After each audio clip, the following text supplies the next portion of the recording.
पुरुषोत्तमाय श्रीमद्भगवतो महापुरुषस्य विष्णोहाग्याः प्रवर्तमान स्यात् ब्रह्मस्य परार्धे श्रेष्ठवेत्वाराः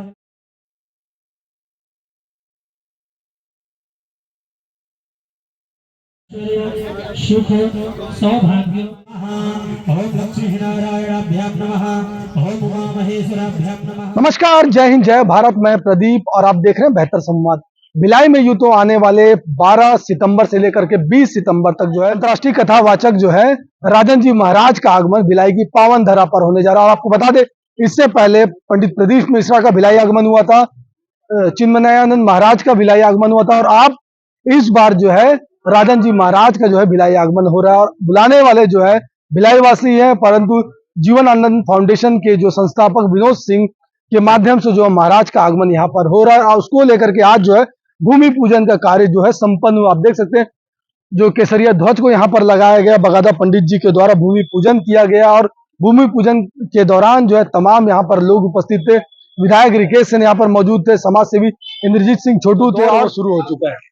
प्रथम बार अंतर्राष्ट्रीय कथावाचक राजन जी महाराज का आगमन भिलाई में हो रहा है। इससे समस्त भिलाई के सनातनी और भक्तों में बहुत खुशी का लहर है। इसलिए है क्योंकि उनको सुनना सब कोई चाहते हैं, उनके भजन को, उनके कथा को। हम लोग भी निरंतर इतने देर से देखते थे, दो साल से मैं लगा हुआ था, और रघुवर की कृपा हुई और कथा का डेट 12 तारीख से मिल गया है। 12 से 8 अगर 9 दिन का कथा होगा। उसी कड़ी में आज भूमि पूजन का भव्य आयोजन आचार्य संदीप तिवारी जी के माध्यम से रखा गया था, और ऊपर से वर्षा हुई, इंद्रदेव भी प्रसन्न थे।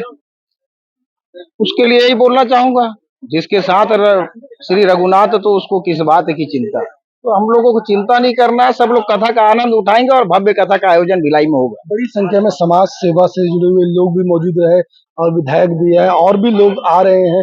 तो किस रूप में देखते हैं भिलाई का कार्यक्रम? मैं पहले ही दिन बताया, और मैं पहले भी कुछ भी कथा करवाता हूँ तो मैं एक ही शब्द बोलता हूँ, ये कथा मेरी नहीं, ये पूरे भिलाई की कथा है, और समस्त भिलाई वासी इस कथा को भव्य रूप देंगे।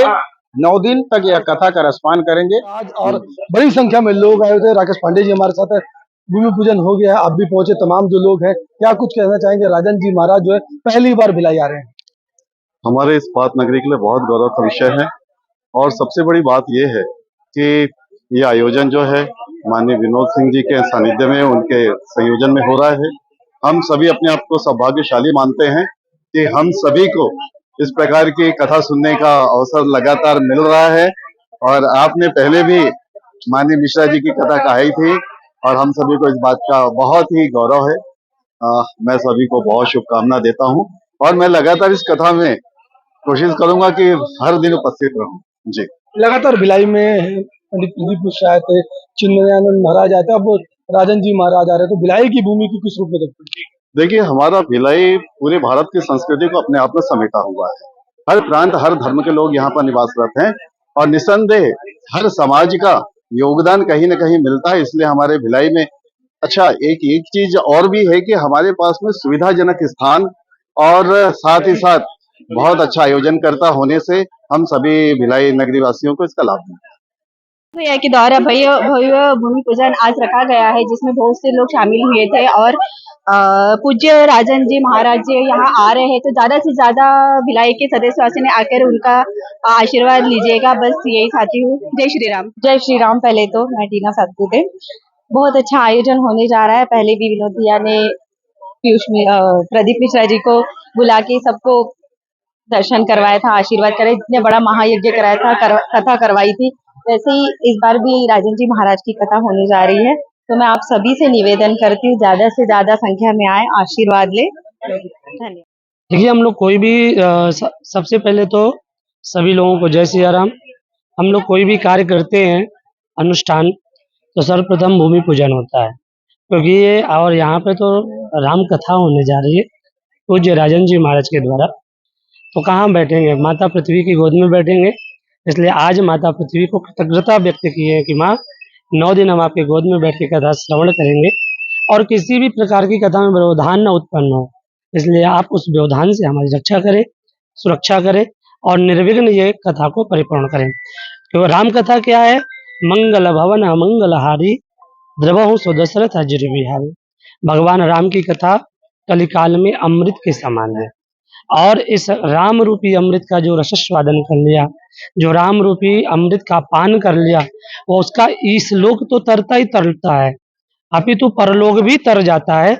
इसलिए मैं सभी प्रदेशवासियों को और विशेष तौर पे भिलाई वासियों को जरूर निमंत्रण दूंगा कि आप लोग ज़्यादा से ज़्यादा इस कथा में आए। और ये कथा भी हो रही पितृपक्ष में, पूर्वजों के निमित्त हो रही है, तो अपने पूर्वजों के प्रणाम करके आए और पूर्वजों से बोले कि हे पितृ देवता, हम आपके निमित्त पूज्य राजन जी महाराज के द्वारा जो राम कथा हो रही है, आपके निमित्त सुनने जा रहे हैं, तो आप उस कथा को श्रवण करके आप भी मोक्ष होइए और हमें आशीर्वाद दीजिए।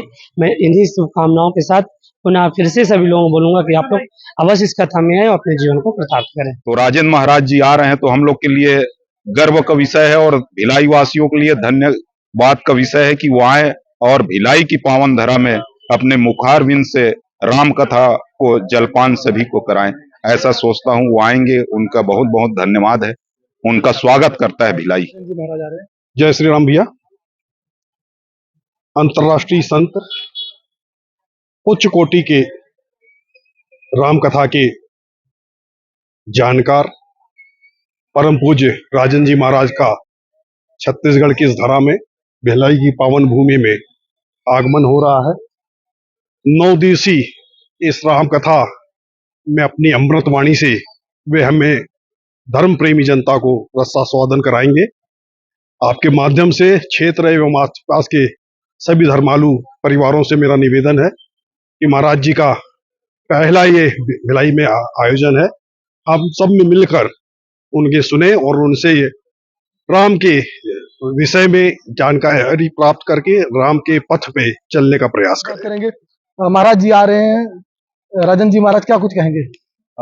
ये सौभाग्य है आज के समय में श्री राम कथा के वाचन में जिस तरीके से विकृति कई लोगों ने मंचों पे लेके आई है, उस विकृति को दूर करने वाले और जन जन तक के सरलता और सहजता से कि एक सामान्य व्यक्ति भी राम कथा को और भगवान राम के चरित्र को, उनकी मर्यादा को जान सके, सीख सके, इतनी सरल भाषा में, इतने सरल शब्दों में, इतने सहज भाव में वो कथा लोगों के बीच करते हैं कि एक एक व्यक्ति उसको बहुत गंभीरता से समझ सकते हैं और सरल होके गंभीर विषयों को भी समझ सकते हैं। ऐसा कथा करने वाले अद्वितीय व्याख्याकार श्री रामचरितमानस के पूज्य राजन जी महाराज का हमारे धर्मधरा भिलाई में आगमन हो रहा है, ये हम सभी के लिए बहुत ही सौभाग्य की बात है। भिलाई शिक्षा धानी है, भिलाई खेल धानी है और भिलाई जो है कला धानी है। उसके साथ साथ भिलाई अब धार्मिक कार्यों के लिए भी अब जाना जाता है, क्योंकि मिनी भारत है और लगातार अंतर्राष्ट्रीय कथावाचकों का आना इस बात को प्रमाणित करता है कि कहीं ना कहीं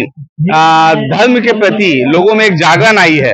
और जिस प्रकार से कथावाचक आते हैं, अपने धर्म के विषय पे बताते हैं, कैसे पूजा अर्चना करना है, कैसे विधि विधान से भगवान को मान्यता करना है, तो मुझे लगता है कि नई जागृति आई है।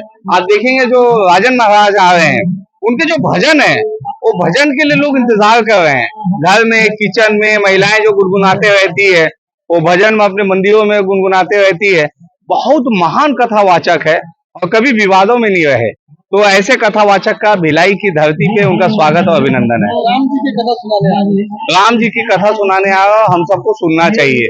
शिव पुराण प्रदीप मिश्र जी सुनाए हैं, अलग अलग हुए हैं, लेकिन राम कथा हो नहीं पाता है। और राम कथा के विषय पे जानना हम लोगों को बड़ा आवश्यक है, क्योंकि जब हम रामभद्राचार्य जी को सुनते हैं तो ऐसा लगता है कि कई पंक्तियां, कई पन्ने हमारे जीवन से हट गए, जो हमें आज भी जानकारी नहीं है। और इसमें सबसे अच्छी बात आपको जो कथा में देखने को मिलता है, वो युवा पहले कथा में नहीं आते थे। अब युवा जो है, भीड़ आती है, उनको पास चाहिए रहता है, कैसे भी हम जो है कथा सुन ले। तो ये एक बड़ा अचीवमेंट है।